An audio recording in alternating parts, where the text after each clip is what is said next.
We are live. It is Friday, just slightly afternoon. Just slightly afternoon here on the East Coast. But you know what it is? It is Small Biz Breakdown time. It's Friday that time every week. We're here. We're here for y'all. And we hope y'all are here for us. Who's us? Who do we, include in the us? It's people like Leland from Oregon. Hey, Leland. Hey, Brent. It's good to be here. It's finally starting to cool down a little bit. We had 102-degree weather. Not as bad as it usually gets. Not the 120 degrees that we had that one year. Yikes. But, cooling down off of it, we're starting to approach fall. It's going to be nice. I'm glad for you. I'm glad because no human should have to live in temperatures that are that hot. And because we are still in that summer mode, the one and only Ramon Ray is still not in the something vacation capital of the world. Is that what he calls that, where he lives?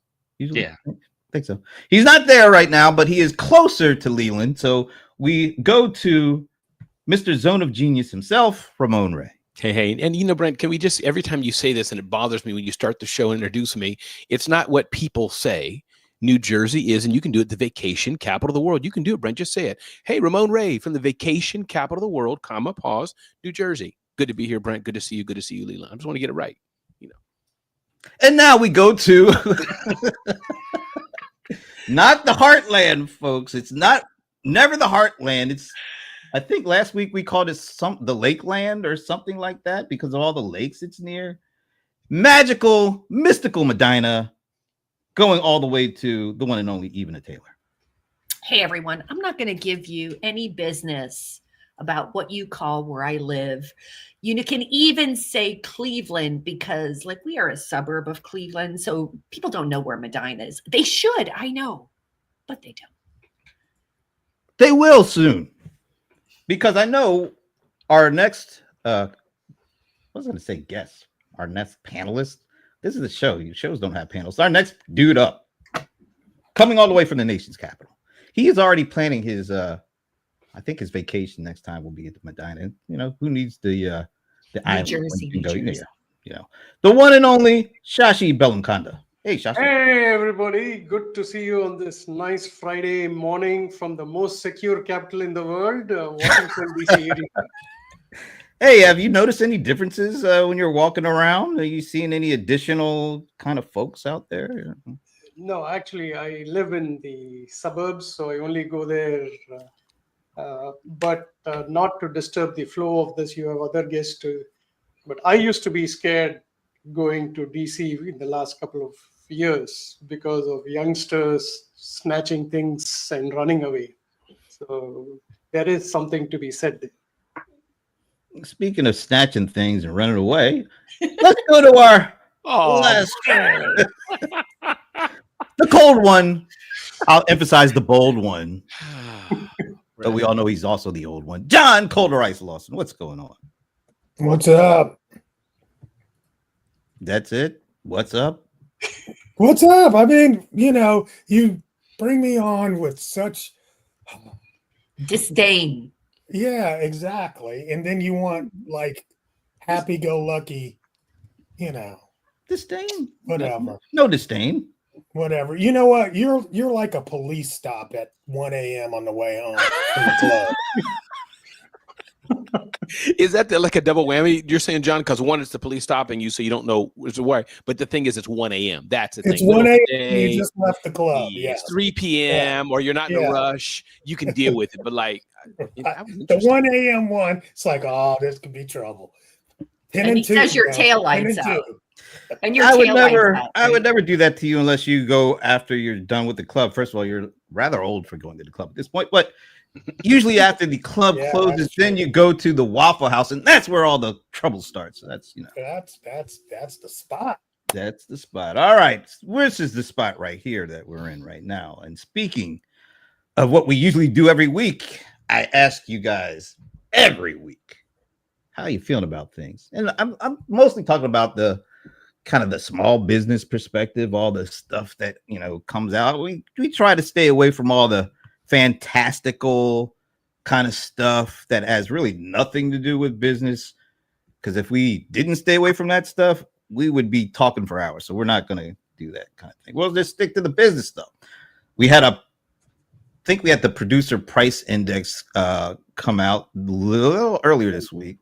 It was up 0.9%, which apparently was way higher than the estimates were. So that caused a bit of a ruckus. And it caused more people to start thinking about, are we going to get those interest rates? The cuts that the president has been wanting and get Jerome Powell to do for a while.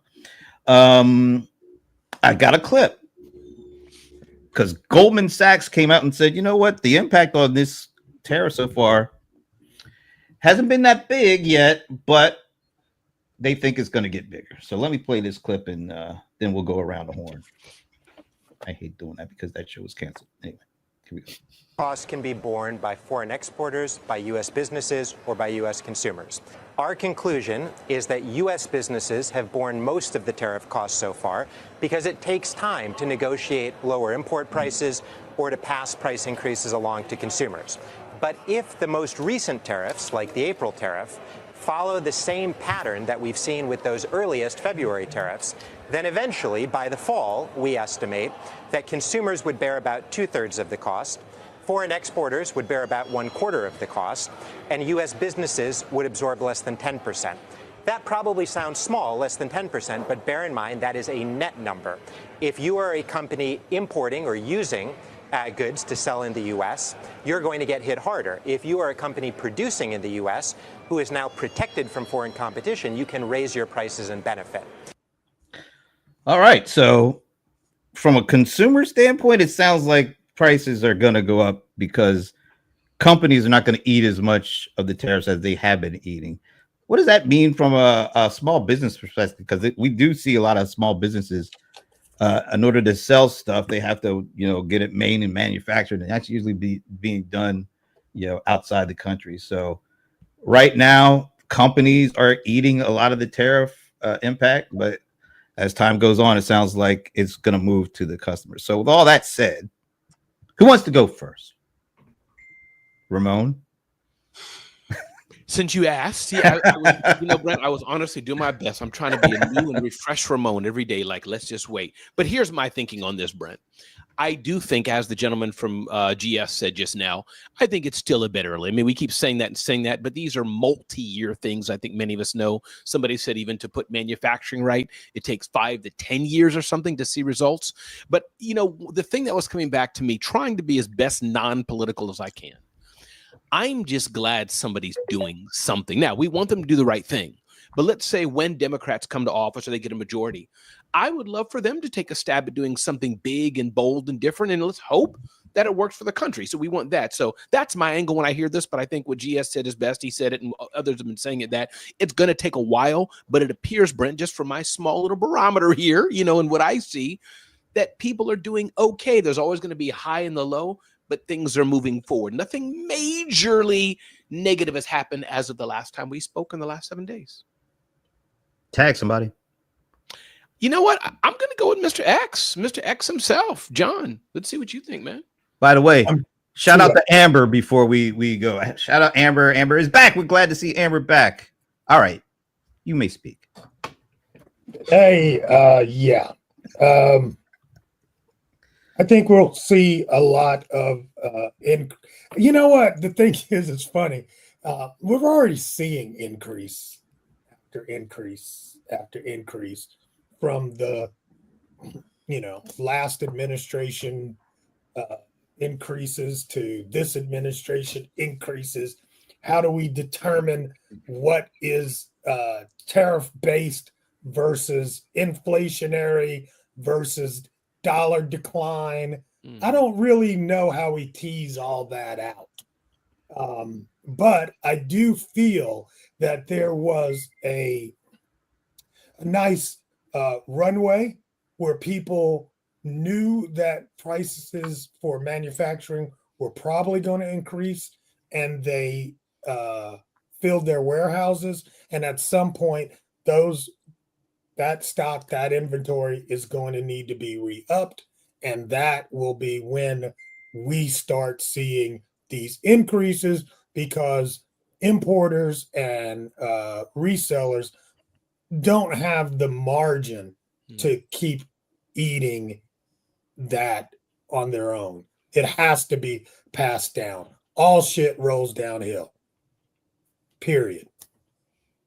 Is that a mic drop? Or anyway. No, just it is what it is. All right, tag somebody else. Even a Man, I am tired. Honestly, I agree with what everybody just said. And I think that small business owners are tired too. And what I'm seeing is they are just trying to do the best they can with what they know today. And I heard an interesting comparison. The question was, remember, like I've been on this kick of if the numbers are okay, why is everyone feeling so badly?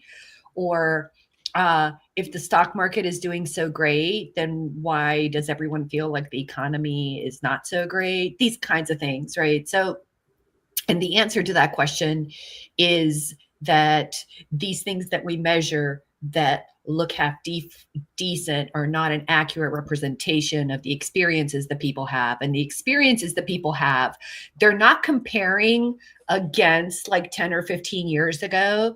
They're comparing against like, I don't know, like some really, really bad thing. So they're like our bar has lowered. So they're like, I'm not dying, I'm not starving, so must be good. I mean, that's all I'm seeing. I'll tag over to Leland. So when it comes to tariffs, I think that it is going to take a while, especially there are going to be small businesses that are like plumbers or electricians, and not everything is going to be dependent on tariffs. Yes, some of their materials are going to be, some of their tools are going to be made in other countries where tariffs are going to be taking effect. But, you know, that's not going to be their main staple of what they're selling. They're selling them, but it will eventually come in the cars that they buy, the tools, and stuff like that. But I think that one thing just to remember when it comes to tariffs is that it's not just if it's a 30% tariff, a 30% increase in price on the product that you buy. So if you're buying a pair of shoes from Nike and they're $100, they're not just immediately going to be $130 if Nike wants to pass on to that the tariff onto the shoe. It's whatever Nike pays for the shoe coming over. And so they pay $5 for the shoe because they've got really good deals. So it's 30% on $5 that they have to then eat or pass on to the consumer. So that's something that I think needs to be reiterated just so that panic doesn't set in. It's not like a sales tax. It's not going to be just immediately 30%, whatever the tariff is. So I'll be interested in seeing how that all translates, you know, down the road. Tag somebody. It's a really Shashi. easy. I was going to say it's a really easy selection here at this point. Who? Yeah, no, I think I was thinking a lot about our conversation last week about the 2,400 number that it's going to go up. Now, one thing I know in the US is most people's personal economy doesn't depend on the government. That's good.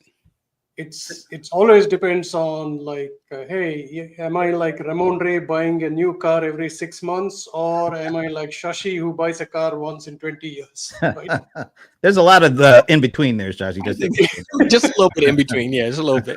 Right. And you know, if you have college going kids, your economy is much different from everybody else. And if you're a Gen Z, not earning as much as your parents, and you're spending a lot on credit card debt. So what I've seen is credit card debt is actually going up from the last couple of years.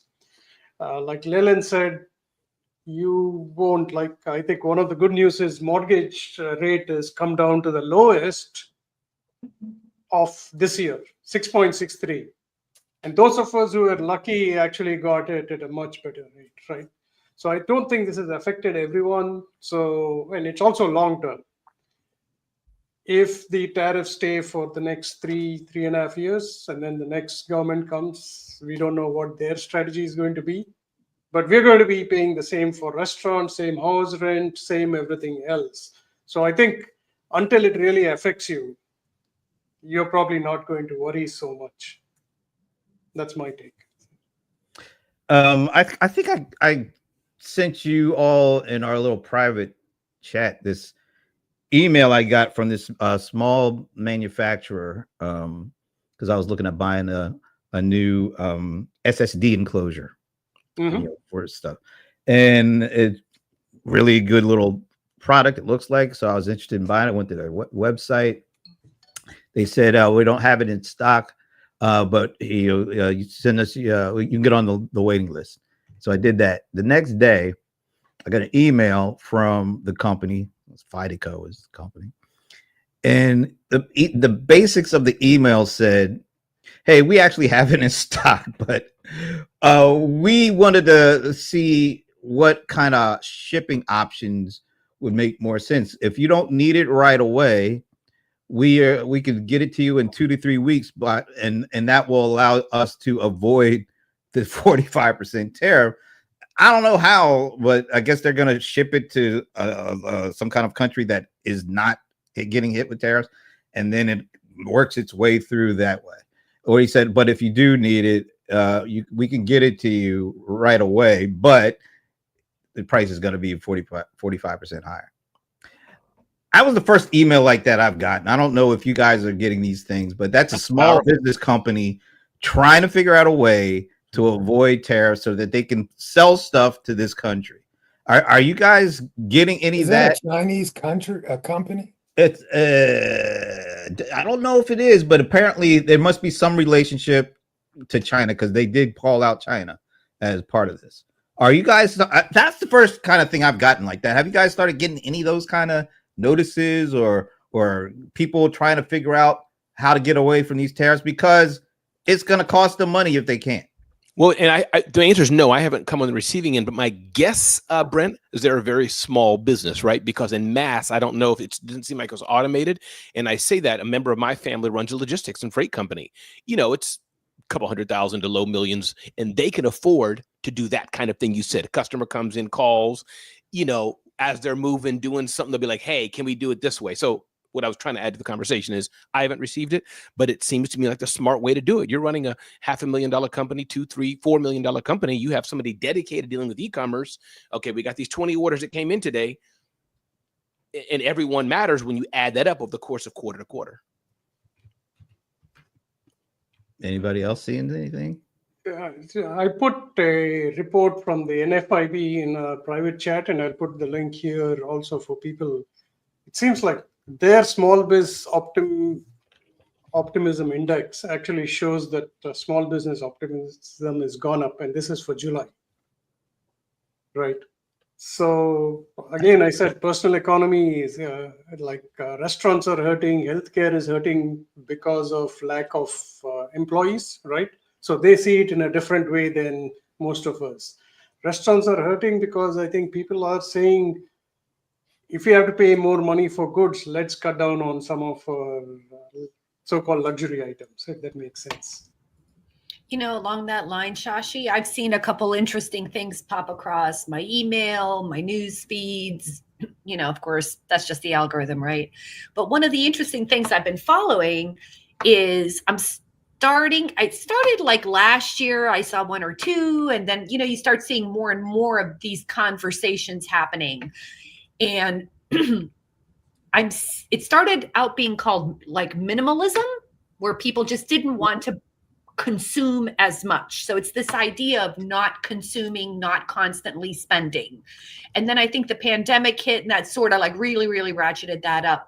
What it's morphing into now, with the buying space being what it is, shrinkflation, increases in costs, that type of thing, people are now, younger people especially, are now saying, how can I focus on extremely high quality products? So instead of constantly buying things and changing things out, I'm going to invest, whether that's a expensive coffee maker, whether that is like a Le Creuset for those of us, Shashi, who like to cook, some of these things that you use a lot that matter to you and you don't constantly want to be replacing. So I'm starting to see that popping up as a trend. So what I would say to small business owners is there is a marketing message in there and a great differentiator in there. I think people don't mind spending, but people definitely don't like throwing their money away. Can I add something, Brent? Number one is I want to say hello to all my Instagram followers who are watching this show live, including including Shelly Kramer. Hey, Shelly, thank you for joining.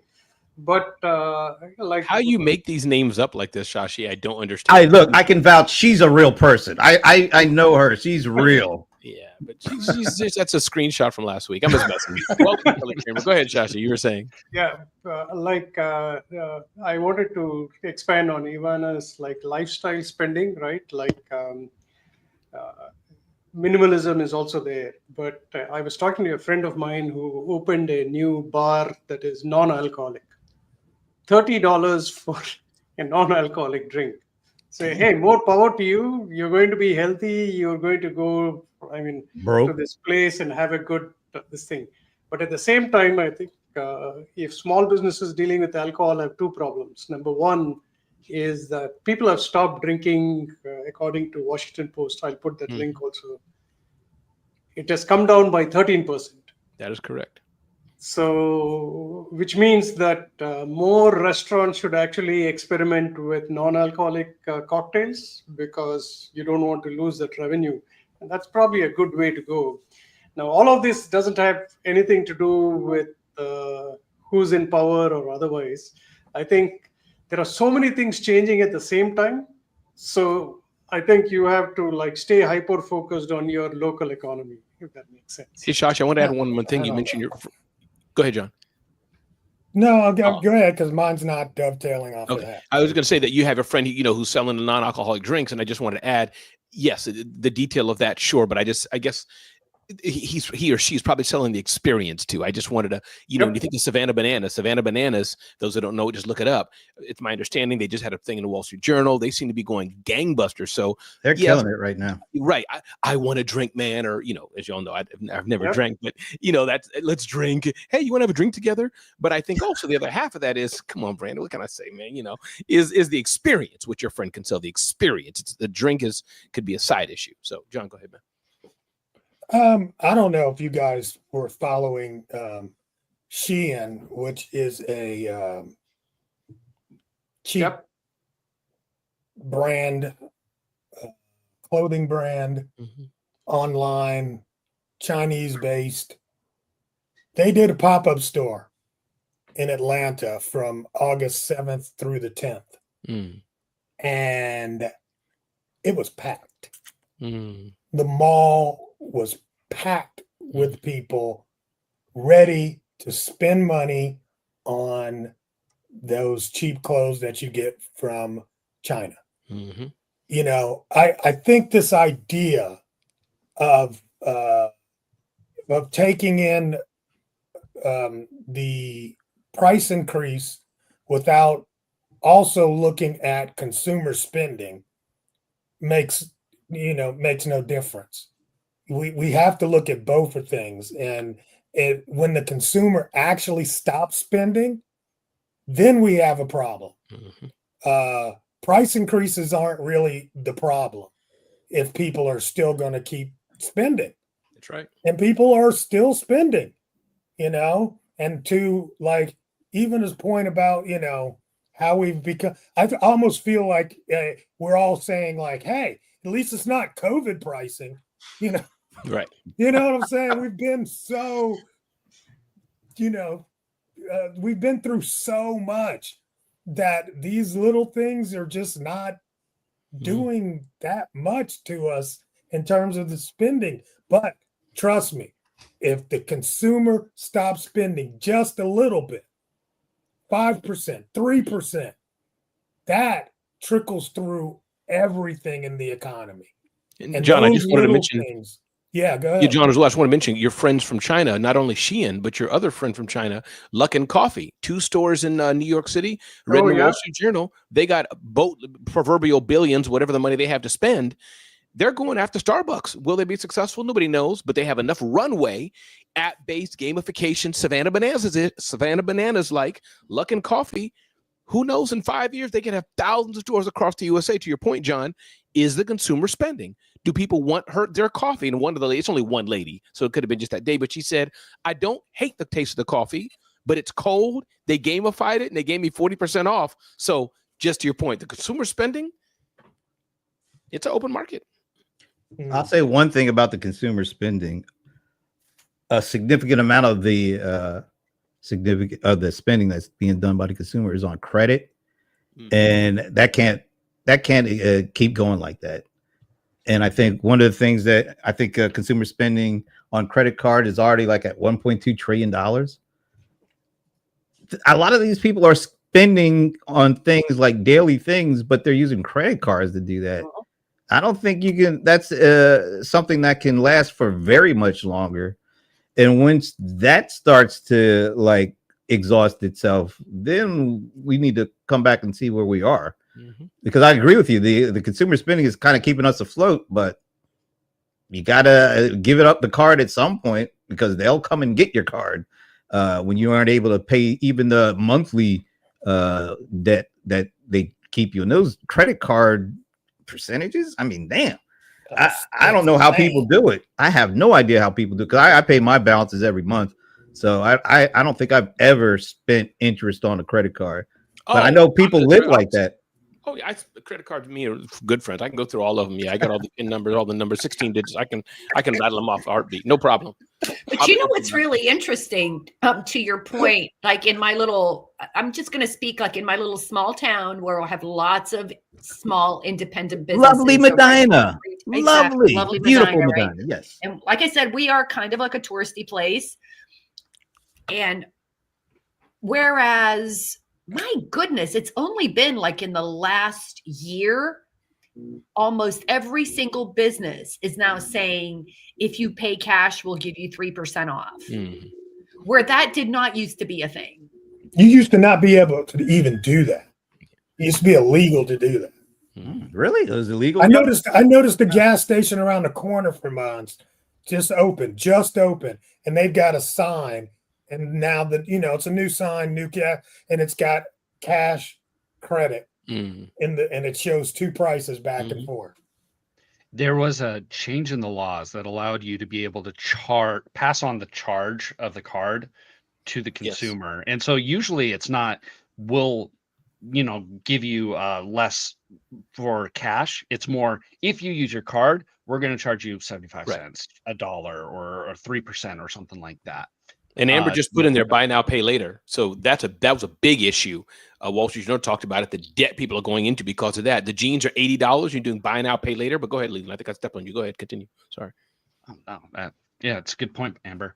But yeah, that was just it. As they changed the laws so that they allowed that. And I remember, going to my favorite Chinese food restaurant, and then all of a sudden, big message, hey, we're going to charge you. And now it's everywhere. It's every restaurant that I go to.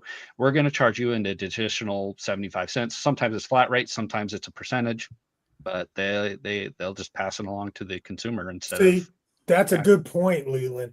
It's because before they used to say we don't take American Express. Yeah. Now they'll take it, but they'll put the 3%. The transaction fee. Yeah.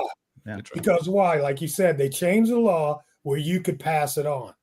See, what happened with Amazon and Trump was very telling to a lot of retailers when Amazon said, hey, we're going to put a little notice that said this is a tariff on, this product. And Trump literally from the bully pulpit, the bully said, you don't pass that on.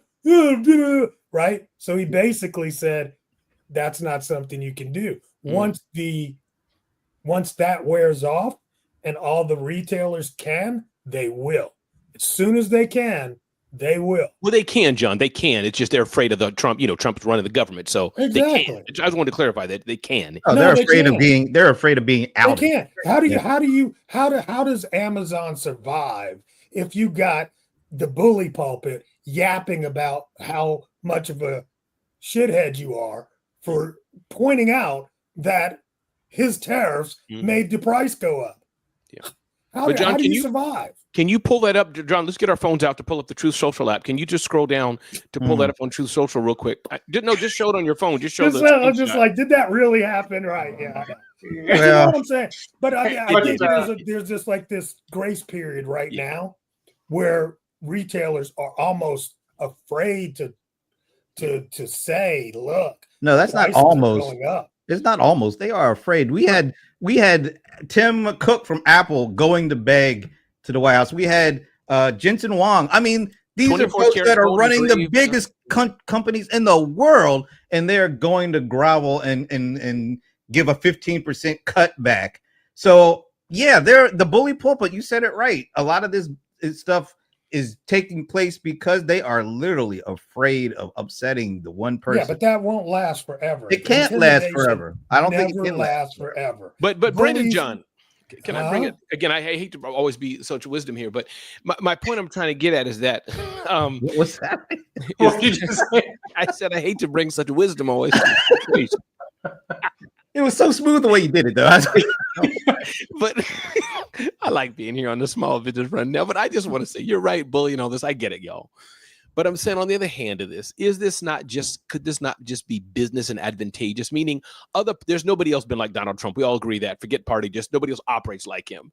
So Jensen Huang, and I could be wrong, I'm not a billionaire. I haven't played at this level, but he's like, heck, 15% to the U.S. government, and we can go in Dubai and do all the cool stuff we want to do. Or Apple's like, so I'm just bully, yes, but they're playing the game. No other else has said, hey, if you, I hate to bring it here, if you allow knee bending to the flag, whatever, you won't have to pay it. Everybody would do whatever the thing of the day was of a Democrat in office. So I don't know if that makes sense what I'm trying to say, but Trump is having his way. He's playing a different game than ever.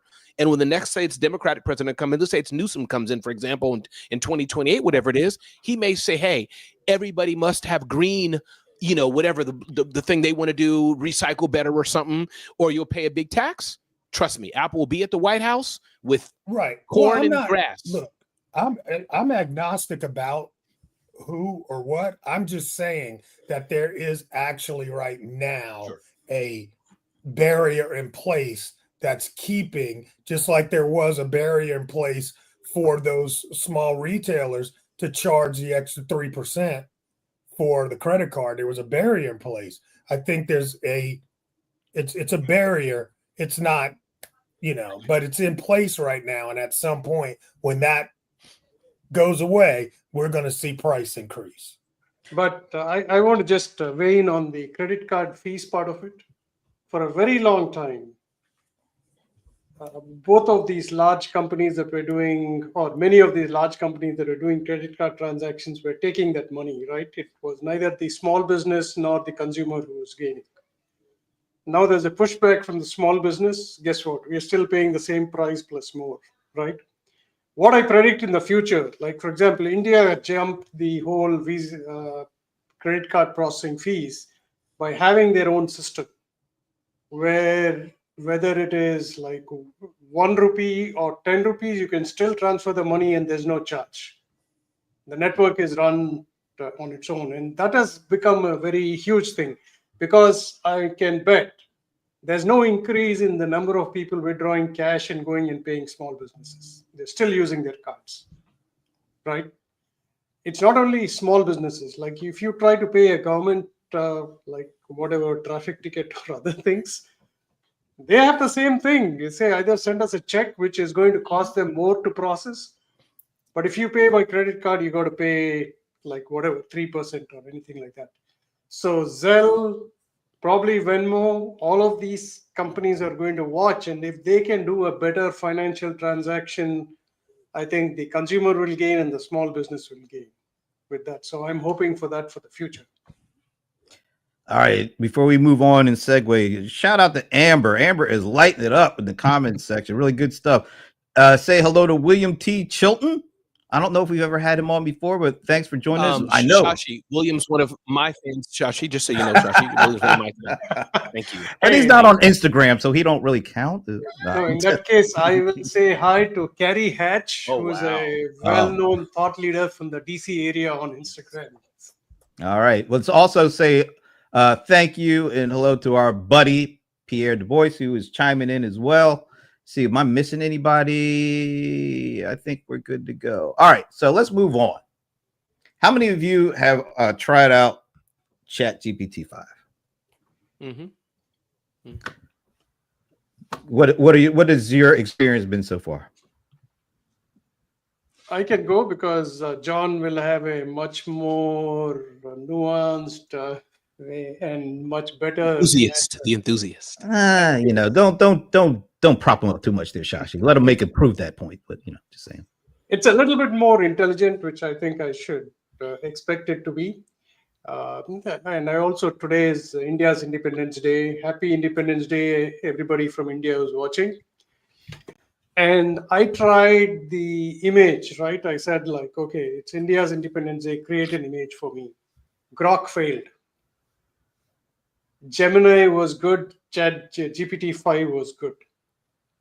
So I think, I know there is a lot of experts say like you have to create a big prompt. I feel like if you provide enough context to a model, it should be able to give you the answer that you're satisfied with. And that's very difficult. And I think GPT-5 is doing that a little bit. I don't give it a big prompt.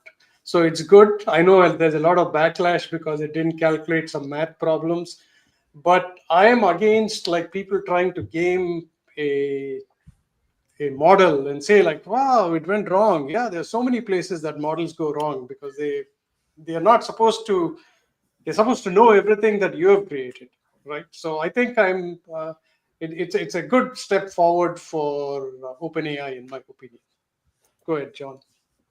It's fine. It is what it is. I mean, personally, I wasn't like blown away by it at all. There was nothing that made me go, wow, I can't believe that. That seems to be a bit of a consensus too, just off of the things I've seen. Yeah. But also at the same time, I wasn't disappointed as so many people seem to be. And I didn't see a whole big difference between, its personality, but I don't use AI for its personality, where other people, actually talk to it as if it's its friend, then of course I'm sure that is a little jarring. But I mean, yes, like Sashi said, it's more intelligent, but again, at this point, how do I even know? It's way more intelligent than I am. It was more intelligent than me at 3. Same with me. Yep. So it's like as it gets better and better, I'm like, I don't see, but its ability to code is pretty cool. So yeah. I want everybody to notice I literally bit my tongue when he said it was. Yeah, we saw, Brent. We saw. Just want to make sure I put that up. Anybody else have any experiences and first impressions? I am right there with John, right? I am not a programmer, or a developer, and I understand that the coding is supposed to be pretty good. I will tell you that what I have been doing is I've actually been doing this kind of a research project that requires some deep research, finding people, finding their best contact information, URLs, calculating audience sizes, those types of things, right? And then I want to do a mail merge. I was like, oh, now that I've found the people, I've created some things, and now I want to do a mail merge, right? And I did it in GPT-5. It was okay. I like the agent thing, but my God, does it take forever? And I don't know. I have found that for this particular use case that I'm talking about, I'm finding GenSpark infinitely better. And I paid for GenSpark, and up until like this project, I've been like, oh my God, was that a waste of money? Because every time I tried to do something, I wasn't impressed with it. But my God, is it good for like creating sheets and databases? But I will give you all a word of warning.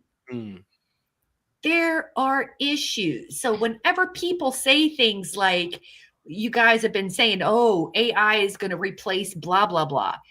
Let me just say, this is an entry-level project that I happen to be doing, right? This is like something you'd give to a little college grad and you say, hey, we're doing an event. I want you to find some speakers, do some research. This is the spreadsheet, blah, blah, blah. Then, you know, you got to click on the link. You gotta make sure that it's correct. You gotta check every single line. So while I did save time in finding the names and, you know, doing some categories, there is a ton of manual labor that I am still doing. I am, however, working on trying to crack the code on this. Like on GenSpark, I've had to tell it, hey, you screwed this up. I told you not to do this. Go do it again. Go fix this row, blah, blah, blah. So, but GPT-5, it's like, I don't know. I'm with you, John. It's like, maybe it's over my head. I don't like that it's taken so long and given me meh. Nobody likes getting meh. I mean, you know. What about you, Leland? Do you have any thoughts? So I haven't used it for coding. The first time that I actually saw that I had it available, I was at the fair, the local fair. My wife was doing clog dancing, and they told me, hey, you got to MC this. I'm like, shoot. And so I pulled up like clogging facts off of ChatGPT, and it's like, you got ChatGPT-5. I'm like, oh, great. Now give me this. And so I didn't have time to really. Hey, Leland, I'm so sorry. Leland, I'm sorry for the interruption. Please continue to answer Brent's question, but you just got to roll back. I know what clogs are. We're talking about Crocs, wooden, Dutch, clog dancing. I don't just recap that. Then please continue. I'm sorry to interrupt you, but I never heard of clog dancing. Just like Dutch people with the dresses, like the bright colored dresses, like Netherlands type of thing. Clog dancing. Not really. It took origins from like multiple like Irish step dancing, some Scottish and stuff like that. Okay. It's an American version, but they use like leather shoes with metal taps. I see. And so you hosted it's kind of like seated. Okay, got it. Yeah, kind of like tap dancing. Okay, very nice. Good. Anyways, so I mean, it pulled up the facts, but they were just meh facts. It was okay. I did see something on Facebook where this guy, he's like, I fed ChatGPT-5 all my code. And I wanted it to make it look beautiful. I wanted it to run good. And it went through and it was making new files and it was restructuring everything. And man, did it look good. It didn't compile worth a damn, but damn, did it look good. But, you know, I think that's what you got to do with any kind of AI is like what Ivana was saying. You have to check, you have to verify, you have to, you know, go through maybe in a smaller scale, you know, give it one file of code and just say, make this look good, document what you see, you know, use it in that kind of regards, and then slowly build it up. Because that's anytime I've used AI to code, that's what I do. I was like, give me this small little section, and then give me this small little section, and then like, let's try to find, and then I usually have to be the one that bridges the two together. And I think that's ultimately like how you should be using AI when it comes to like coding or anything really. Just use it as a tool to kind of make small parts and then bridge it together, not make one huge thing and just send it off and without checking. Although I have done that in the past. Yeah. I want to address Here's one thing I want. Go ahead. I want to address what Ivana said, like use AI not to replace, but assist. And that's actually a very good use of AI. I think people are sitting with the dream that they will just sit in a chair, press one button, and AI will do everything. It'll do everything provided, like, for example, I'm fully hopeful that very soon we'll have an AI that takes the clothes from your washing machine and folds them. I think it's an easy task. It just needs a little bit of automation and everything else, because there's nothing else that the machine is going to do, right? Now, I'd like to also tell our viewers not to forget about Anthropic. For a lot of business uses, especially coding, I think it is very powerful. It doesn't do everything that it doesn't create images or anything like that, but it's very specific. And they were far ahead in terms of enterprise use of AI. The only thing that they are lacking is as much brand exposure as the other players. So check them also out. Yeah, I mean, look, guys, one thing we have got to start realizing is where we are. We're still playing Pong. You're still in, this is, when you play with AI right now, you're looking at a freaking green screen. We're not there. No. But yes, it is going to replace a lot. It's going to do a lot of things, but it's only 3 years old. Give it time. Yeah. Give it time. It's not And I even think 3 we years. were, It's not even 3 years old. It's right. still really young. I mean, and I think we have these, GPT-5, and I think Altman, overhyped it and then didn't necessarily deliver the product that he had been hyping. He's like, I've seen the future. I mean, a year ago, I've seen the future. I'm terrified. It did things that I couldn't believe, and all this. And then you get it, and it's like, dude, this thing is slow as hell. What were you scared of? I mean, it's so, But John, to your points, I mean, I often, even in small things, say in my church youth meetings, whatever, I tell people, John, guys, people, oh, we sang this wrong. I said, people, we did it. We never did this before. We did it. So kind of to your point, can't remember if I shared with this week or last week, but I rode in my first driverless Waymo vehicle. So to your point, John, I'm looking at, I know AI and all that, is text-based chatting and, computer-based, but getting in a car, the hardware, I'm impressed. People saying, well, okay, it can't go everywhere. I'm like, it wasn't designed to. They mapped out the San Francisco area, checked every inch of it probably, and stuck the car in there. Because Teslas, they can do it, but it's not safe in your neighborhood because there's anomalies. So my point being, John, I'm just echoing, agree with you. Were you in a Tesla? It was a Jaguar Waymo, and then the brand was Jaguar. Okay. Yeah, I was saying Teslas have it built in. I just saw one in Atlanta too. Yeah. And I rode in it for 20 minutes, and it was amazing. I'm impressed. I mean, seeing that it's around. Oh yeah, Tesla is coming to New York now, Ramon. They advertise for jobs for people to drive around New York and map it out. You know what? If it's over $10 an hour, I may jump at it. So I think I'm a roll. I think I may not even be on the show next week. If they hire me. Credit cards. Yeah, there we go. Wow, this is interesting. All right, so let's spend the last whatever time we have. We just talked a lot about ChatGPT 5 and I think a lot of people are using it, and I'm particularly thinking about small businesses here. Are they overusing it when it comes to marketing or content creation? Is there a way to overuse it at the small business level at this point? Because everybody is the main attraction seems to be how can I get more attention for what I do, and how to get more people kind of leads and use this particular thing because it is so overhyped. Are they using it effectively? Are they overusing it? Or what is your opinion about how small people, and not just the ones in the bubble, but of course the ones in the bubble are the ones really going to town with this, but is the emphasis too heavy on what it can do from a branding and content creation perspective? Can it be too heavy on that because of the need to get your brand out? Give me just a high level thought around, are small businesses using this thing too much and depending too much on it for marketing?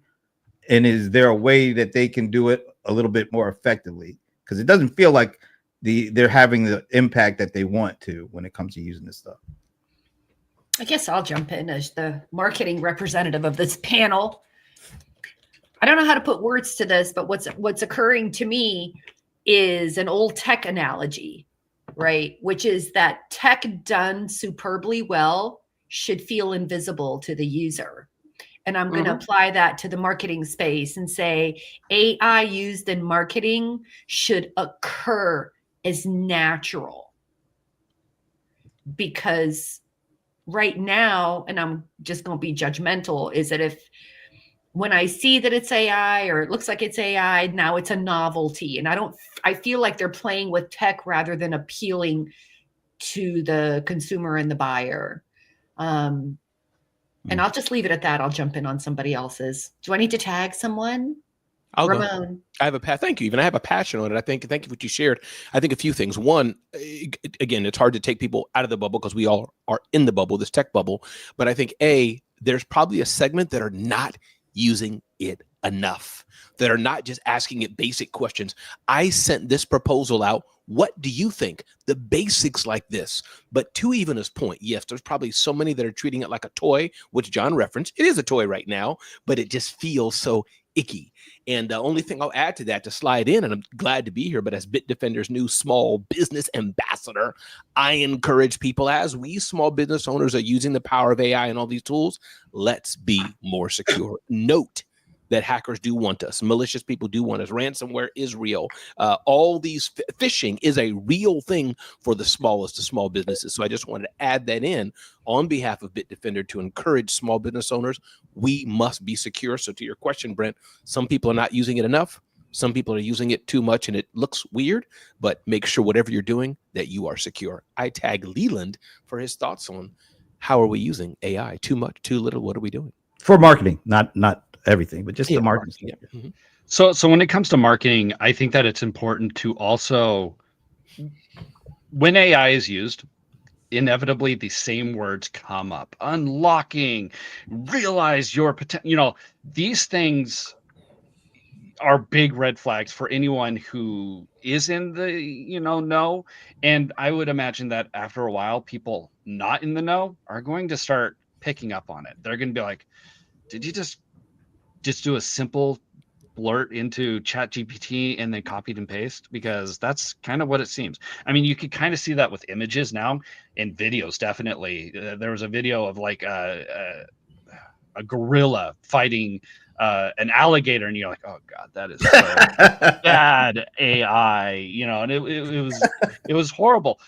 But you could regress, and you could start seeing that within images, and you could start seeing that within text, because there's those little clues. And so if you over use AI, people are going to notice, and people are just going to be like, this is just more AI trash, and then are less likely to delve deeper into it, your proposal, into your marketing statement, because it's just a bunch of AI buzzwords thrown at you. I don't know if we're going back to the tagging thing or not. Shashi. Let me. Yeah, I think small businesses should not even worry about whether it's GPT-5, GPT-4, or whatever the hype that people are talking about. I'll give you an example. Like Brent and Paul made me the host of a new show for marketers and investor relations called the Talking Heads Show. So it's almost like I'm a small business owner who's hosting a show. So the first thing I was trying to do is manipulate images. AI failed so badly. I said, here's a template, here are 2 pictures. Can you make anything out of it? It's a simple task, right? So ultimately, I had to learn how to manage Canva, a little bit of like Corel Draw. But Canva was a winner because it was using AI. And I said, remove the background. I removed the background, remove these people. So whereas I spent hours on AI, I'm now spending just a few minutes with Canva.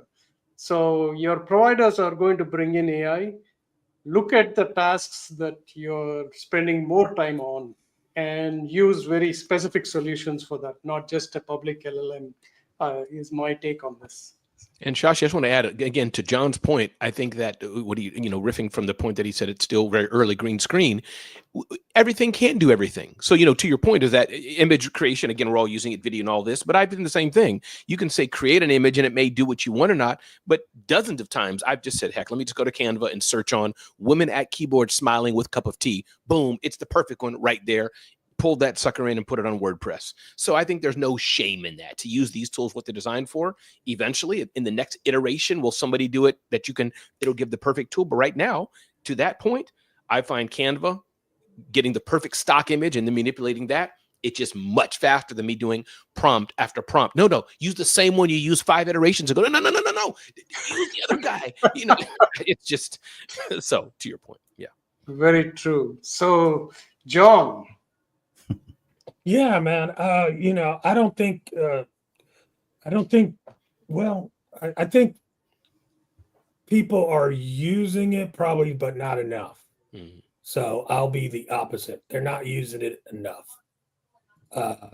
When you say that, So enough for like the broad opportunities to use it beyond just one area that way, or they're not using it enough in that one area like we're talking about marketing? it's like, look, man, when we're talking about marketing is like fishing, and if you ever fished, and I only fished once or twice, so I'm not like a big fisherman. I'm just using this, but and you can tell a good fisherman by the tackle in his box, and he knows which tackle to use because that what fish he's getting ready to try to catch, And I think what AI can do for small business is allow you to spin up a lot of different marketing materials and test them and then see what works. And it's like being able to put 100 fishing poles with 100 different lures on it at the same time. And I think too many people are putting one fishing pole in the water. So they'll create one thing with ChatGPT or one of these AI agents and it's trash. And then if somebody else looks at it and they create the same trash, but it's like the ability to scale up and scale out is what AI is able to do. And for you to test and fail fast, that's what you need to be using it for, in my opinion. And I don't think enough people do. And I've got to go. I'm sorry. But Well, we're not. But thanks for that. That was a great. But John, you said test and scale fast, Brent. That was a mic drop. Can you say mic drop? Did you see this? This is I didn't see that. Yeah, that's what I thought she was like just getting a little exercise for her fingers there for a while, but no. All right. Well, since everybody's saying that's the mic drop for today, it goes to the bold one and the cold one, Mr. Lawson. So he hates it. I do. I really do. But anyway, let's go around the horn for our final thoughts. Since you're going, want to give a quick one, or is that your final thought? That would be my final. Yeah, hey, bro, you gotta take the applause when you get it, and just leave. All right, thank you. Take care, guys. See you next week. Leave. Thank you. That was a mic drop. Just leave. Anyway. Oh, Tag. Who you want to go next? Well, that's too late. All right. Too late. Let's go with Shashi. Final thoughts. I think we already said a lot. So enjoy the summer while you can, and don't worry, winter will be cheerful too. All right, who's up next, Shashi? Leland. So mine is, just because new technology is out there doesn't mean it's the best for your customers. My mother-in-law and my wife took my mother-in-law to a cataracts appointment, and they had her fill out her information on a tablet. The average age of all the patients in there, around 70. And every one of them was like, I don't want this tablet. Give me pen and paper. So the receptionist had to stop everything she was doing and help every person come in and fill out on that tablet all of their information. Just because it's new, interesting, and you think it's going to save you a bunch of time doesn't mean it is. Find what works best for your customers and go that route instead of what is just new and shiny. Ivana. Leland, you sort of like took mine, which I was going to say, go do something very manual for a customer. Tell them you appreciate them. Send a postcard. Send a written note if you want to stand out. I'm like, go analog this week just for fun. I think that leaves you, Tag. Mister. You, Ramon, go ahead. I'm tagging you twice today. Tag me even. No, listen, everybody. Thanks for being here on the show, Small Biz Breakdown. And as I often tend to say, just keep doing it. Keep doing what you're doing. Keep in the hustle. Keep grinding. Keep adding value. Keep being a good person. And I think going back to the tools, test the tools for sure. And again, encouraging all of you to be safe when you're online. Check out bitdefender.com for sure. And I have a little giveaway, Brent, if you go to secureyourbrand.com, people can download a little guide I wrote on security, or curated on security, secureyourbrand.com. Back to you, Brent. Thanks for being a great host. Appreciate you. Thank you. And make sure you leave that link in the comments so that people can get it afterwards. And shout out to my buddy Frank Radis. Thanks for joining us, Frank. And thanks to all the other folks who have been. I mean, we've got some really great comments going on in the chat here. So we really appreciate you not only being here, but actually really being a part of the show. And we want you to be back next Friday too, by the way. This is not a one and done. Now that you've done all this, that means you have to come back. Come back next Friday, noon Eastern. Have a great weekend. We will see you then.